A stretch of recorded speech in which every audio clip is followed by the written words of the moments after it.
Boa tarde, mais uma monitoria de Direito Civil 2.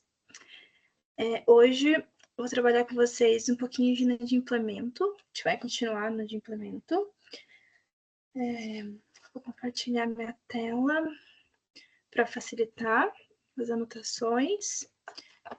Só um minutinho, fechar minha câmera e compartilhar a tela.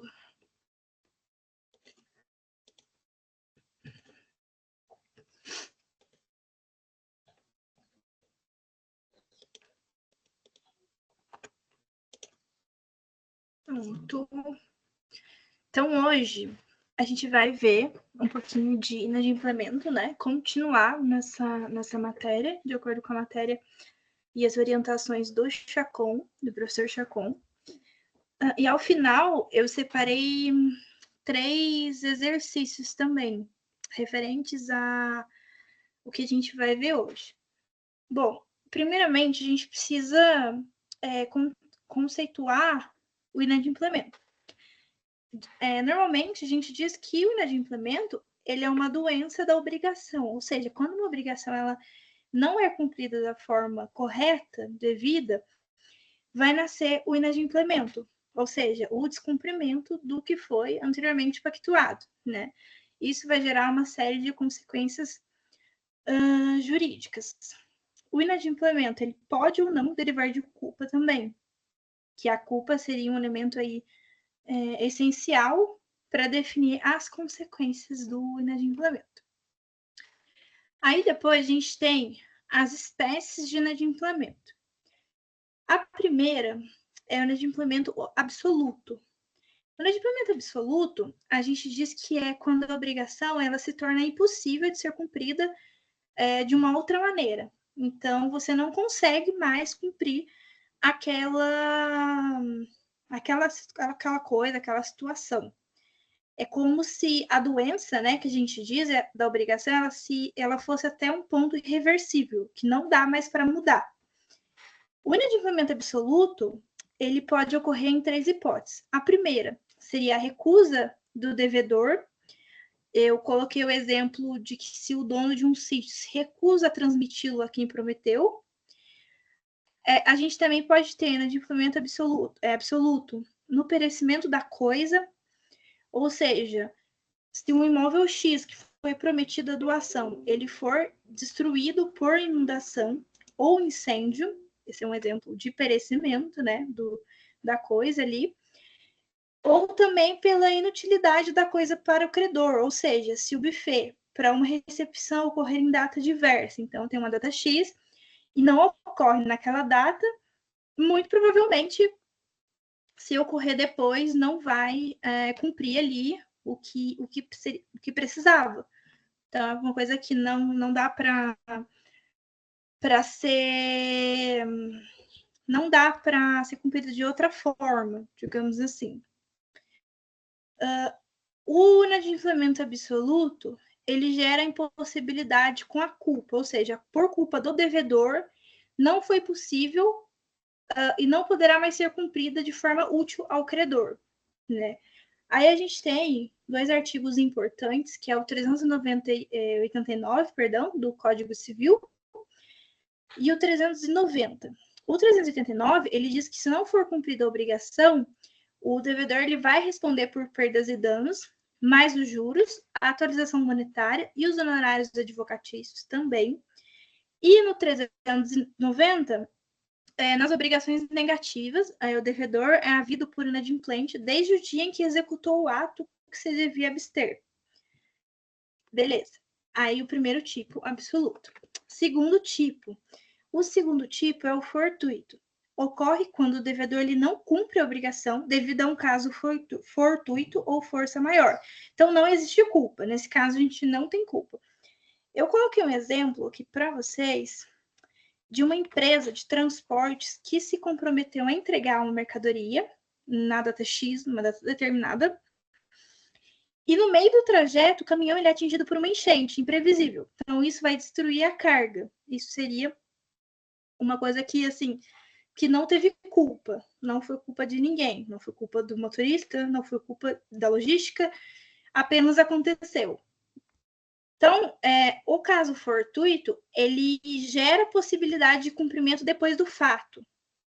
Então, depois do fato, pode ser que você negocie com a pessoa para mandar outro caminhão com novas mercadorias, né?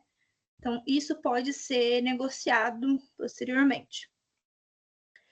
Aí, eu acho importante colocar uma observação que o inadimplemento relativo, ele refere-se apenas à obrigação que retarda, mas não pode ainda vir a ser cumprida, mas pode, né, ainda vir a ser cumprida pelo devedor ou pelo credor em outra oportunidade, que foi o que eu acabei de explicar.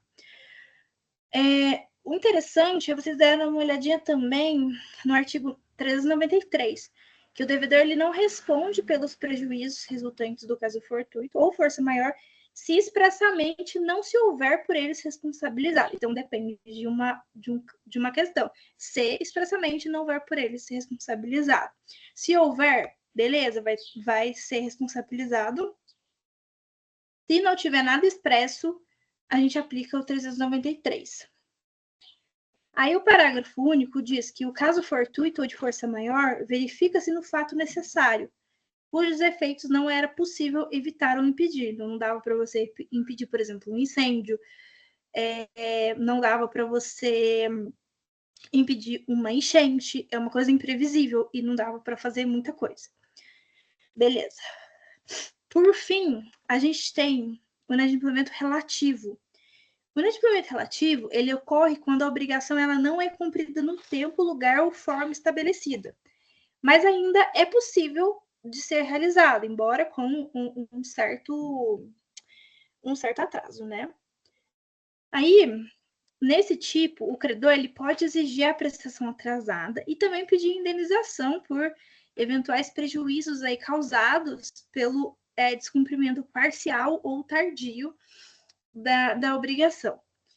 Eu coloquei um exemplo que eu achei muito interessante, que é uma empresa que ela se compromete a entregar uma encomenda em uma data específica, porém, por algum atraso logístico, a entrega ela é realizada uma semana depois.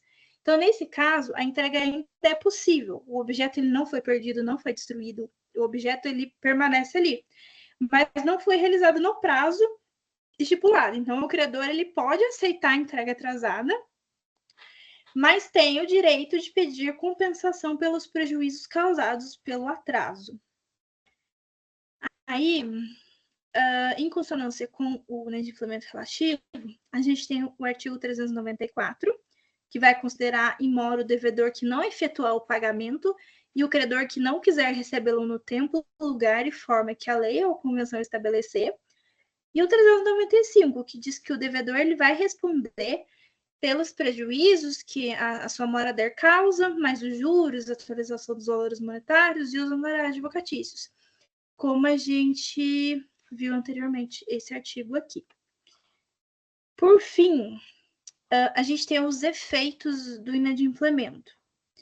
Em ambas as situações serão iguais os efeitos, só que, contudo, os efeitos serão relevantemente menores nos casos de atraso, que dá para ser cumprido posteriormente, do que no inadimplemento completo, que é o absoluto, por exemplo, que a obrigação não pode ser cumprida mais. Então, a impossibilidade que a gente falou anteriormente, ela pode ser fática ou jurídica. A impossibilidade fática, ela decorre da situação, do fato, do objeto ali em si. E a jurídica, ela decorre da falta de interesse do credor em receber após a mora, ou seja, se é útil ou não para o credor receber depois do ocorrido.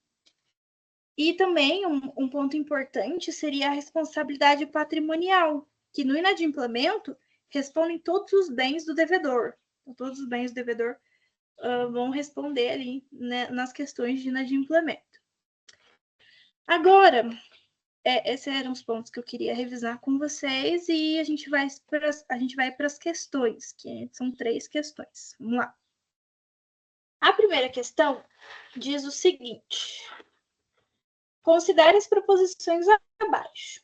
Número 1. O devedor responderá pelos prejuízos resultantes de caso fortuito ou força maior, se expressamente houver por ele se responsabilizado. 2. As instituições financeiras estão sujeitas à teoria do risco integral, respondendo objetivamente por danos gerados por fortuito externo ou externo. 3. O devedor, in mora, responde pela impossibilidade da prestação, ainda que esta resulte de caso fortuito ou força maior, caso ocorram durante o atraso e não se prove isenção de culpa, ou que o dano haveria sobrevindo, mesmo que a obrigação houvesse sido oportunamente desempenhada. E 4. O comodatário responde pelo dano decorrente de caso fortuito ou força maior, se, correndo risco o objeto do comodato, abandoná-lo a fim de salvar objetos que sejam seus. Acerca do caso fortuito ou força maior, está correto o que se afirma apenas em. Então, vamos lá. É importante a gente analisar as alternativas. A primeira alternativa, ela está correta, porque o devedor, ele não responde, lembra do artigo 393? Ele não responde pelos prejuízos resultantes de caso fortuito ou força maior se expressamente não houver por eles ser responsabilizado. Então, ok, tá perfeita a alternativa, a primeira situação.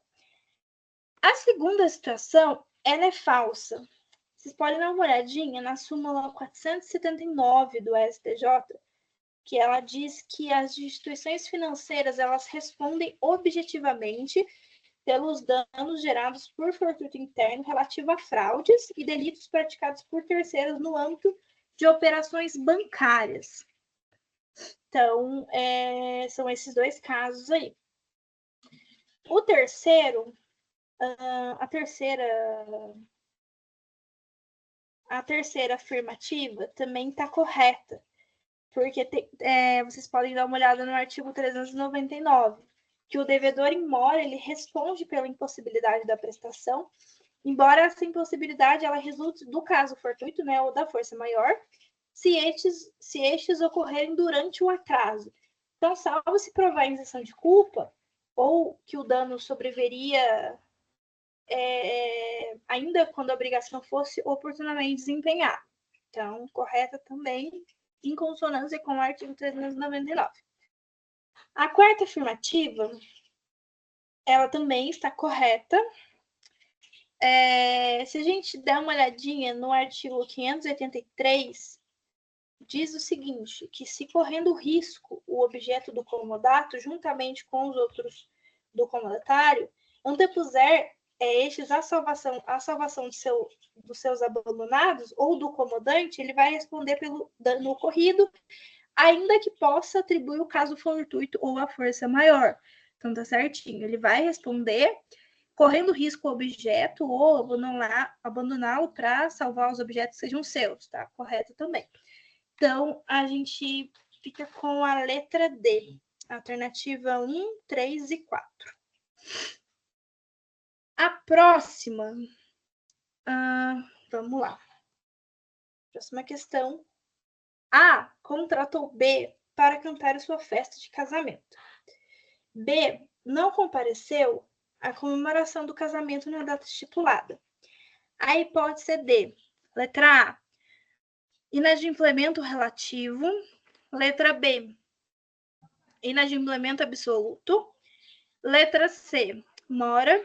E letra D, inadimplemento antecipado. A correta é a letra B, porque no inadimplemento absoluto, a obrigação ela não pode mais ser cumprida, se tornando inútil ao credor, que é o que aconteceu. Tinha um casamento na data X, então precisava do cantor, do B, né, no caso, na data X. Se ele não compareceu, se torna inútil, porque a data do casamento e, eventualmente, o casamento passaram. Então, não seria mais interessante, por exemplo, a hipótese do inadimplemento relativo, em que pode ser marcada uma outra data, porque não existe outra data. O casamento foi na data X e ok, é isso. Então, inadimplemento absoluto. É bem simples essa questão, inclusive, mas é muito interessante. Bom, vamos para a última. Vamos lá.